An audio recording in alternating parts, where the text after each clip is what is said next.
Welcome to JH. Let's look at how to modify your Spotify username.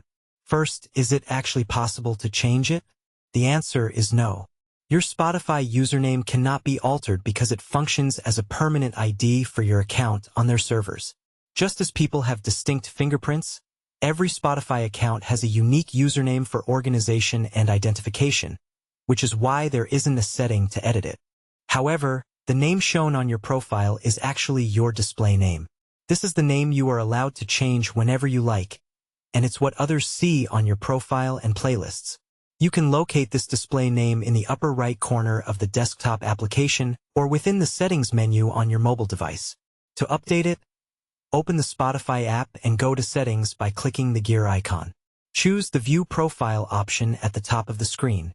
Next, tap on Edit Profile and enter your new display name. Finally, hit the Save button in the top right corner to apply the changes. That is all there is to it.